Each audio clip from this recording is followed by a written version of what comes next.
I never imagined that moving to Oakwood Estates would feel like stepping onto a battlefield. But that's exactly what happened once Diane Wilcox, or as everyone in the neighborhood not so affectionately called her, HOA Karen, decided I was her new target. From the moment I moved in 6 months ago, Diane seemed determined to make my life miserable.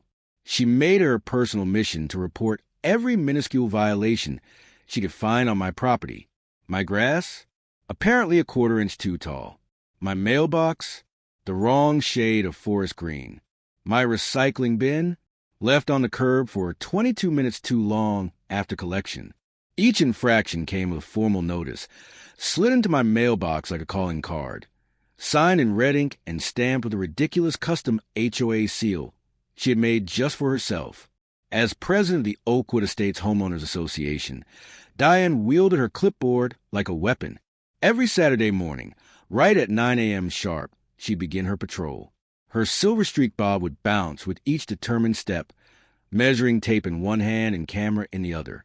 I'd watch from my kitchen window as she snapped photos of neighbors' homes, including one heartbreaking moment where she berated an elderly woman for having an unauthorized bird feeder. The poor lady was in tears by the time Diane was done scolding her for not preserving the neighborhood's aesthetic standards. I'm a paramedic, which means my schedule isn't exactly 9 to 5. Sometimes I need to sleep during the day after a night shift. Diane took this as a personal insult. On more than one occasion, she arranged for landscapers to work directly outside my bedroom window, always on the days I was trying to catch up on sleep. When I politely asked if they could start a little later, she gave me a tight-lipped smile and said, "The HOA bylaws clearly state that maintenance can begin at 8 a.m. sharp. Perhaps you should adjust your schedule accordingly." I bit my tongue so hard I nearly drew blood. Things only escalated when my sister came to visit with her 7-year-old son, Tyler. He's a great kid, smart, curious, and happens to use a wheelchair. To make things easier, we installed a temporary aluminum ramp over my front steps, so he could come and go safely. Within hours, Diane was at my door with another violation notice in hand. "Unauthorized exterior modification," she said, her voice using fake sympathy. "I understand your situation, but rules are rules. The ramp must be removed immediately or you'll be fined daily. This is a temporary accessibility accommodation," I explained calmly, trying to keep my voice steady. "The Americans with Disabilities Act protects this." "The ADA doesn't supersede our covenant agreement," she interrupted, tapping her manicured nail on her clipboard. "You should have submitted a modification request 60 days in advance for board approval." I explained that my sister's visit was last minute. Her son had a doctor's appointment nearby, and this was the most convenient option. Diane didn't care. She simply pushed the notice closer to me and smiled smugly. "I'm sure you'll make the right decision." I left the ramp up anyway. My nephew's dignity and safety were worth more than the fine. By Monday morning, retaliation arrived. My car had been towed for being 3 inches too close to the sidewalk in my own driveway. The towing fee? Exactly double the fine I would have paid for the ramp. Message received, Diane. But the real showdown came last Tuesday. I was home between shifts, trying to catch some much-needed sleep, when I heard shouting from next door. My elderly neighbor, Frank, was having a medical emergency. His wife had called 911, and I rushed over to help. As a paramedic, I recognized the signs immediately. Frank was having a heart attack. I immediately began administering emergency care, while Frank's wife, Helen, hovered nearby, wringing her hands and trying to stay calm. Thankfully, the ambulance arrived within minutes. But then, something I never could have predicted happened. As the EMTs began unloading their gear, a silver Mercedes came screeching into the narrow cul-de-sac. It blocked the ambulance right in. Out stepped Diane Wilcox, storming across the street, clipboard in hand and fury in her eyes. "Excuse me," she shouted, her voice slicing through the tense air. "You can't park here. This is a no-parking zone under HOA regulations. You'll need to move immediately or I'll be forced to issue a citation." One of the paramedics, Jamie, looked at her in disbelief. "Ma'am, this is an emergency medical response. We need immediate access. A resident is having a heart attack." Diane didn't budge. She folded her arms and planted herself firmly in their path. I don't care what kind of vehicle it is. Rules are rules. You need to move this ambulance to the visitor parking area and carry your equipment from there. I stepped out of the house, still wearing pajama bottoms and a wrinkled t-shirt. Diane, he's having a heart attack. The visitor parking lot is 2 blocks away. They need to get to him now. She turned to me with a smirk.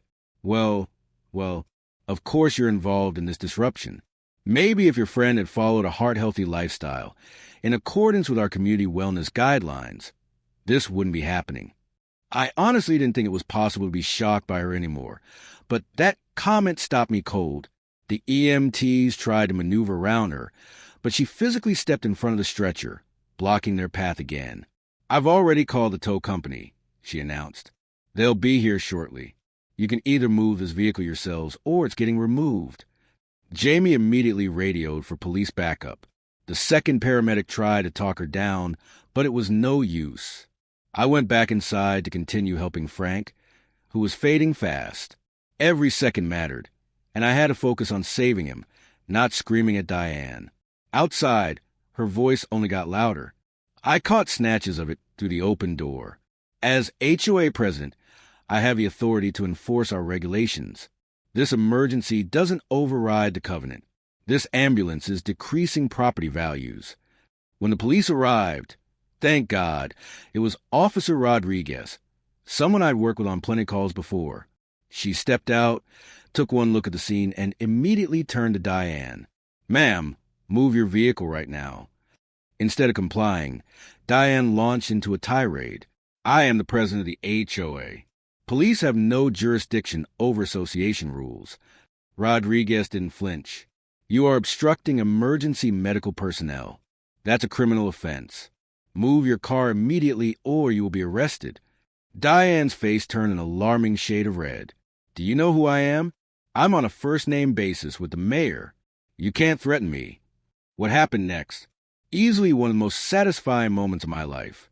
Rodriguez calmly pulled out her handcuffs and began reading Diane her rights.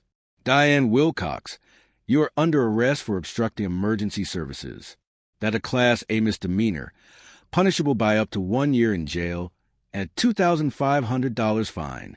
The look of sheer disbelief on Diane's face as the cuffs snapped around her wrist was priceless.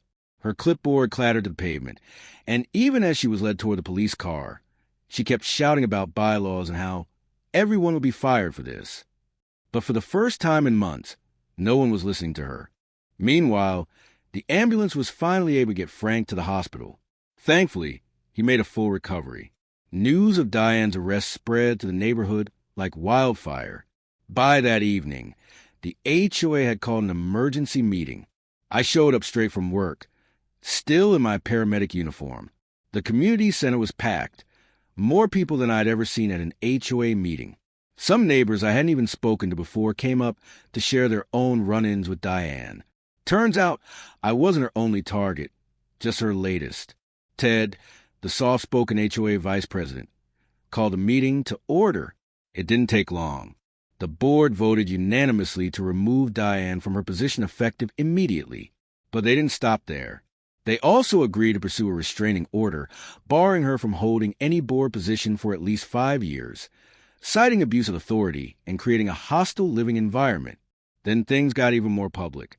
The local news picked up the story. As I left the meeting, a reporter stopped me for comment. I kept it simple. In emergency services, we're trained to understand that every second counts. I said, today, our community learned that no homeowners association rule overrides a human life. The next morning, I was woken by the sound of a car door slamming. I pulled back my curtain and saw Diane standing in her driveway, staring at her lawn, stunned, while she'd been dealing with her legal troubles. Someone had left a massive inflatable ambulance on her front yard. It looked like one of those novelty props used for hospital fundraisers, flashing lights and all. A large sign attached to it read, "Emergency parking only," but her real punishment came 3 days later. Diane worked as a real estate agent, specializing in high-end communities, the kind that take HOA rules very seriously. Once word of her arrest hit the news, Her brokerage placed her on unpaid leave pending an ethics investigation. I was unloading groceries when I saw her receive the certified letter. She read it right there in her driveway, her hand trembling. Then came a sharp, guttural scream that echoed down the street. Rumor had it that without her commissions, Diane wouldn't be able to afford the monthly payments on her beloved silver Mercedes, or the 5-figure legal fees she was now facing. As she stood there, clutching the letter, our eyes met across the street.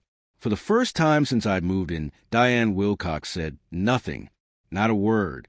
She turned around, walked into her house, and slammed the door so hard that the president, Oakwood Estates HOA plaque mounted beside it fell off the wall and cracked clean down the middle.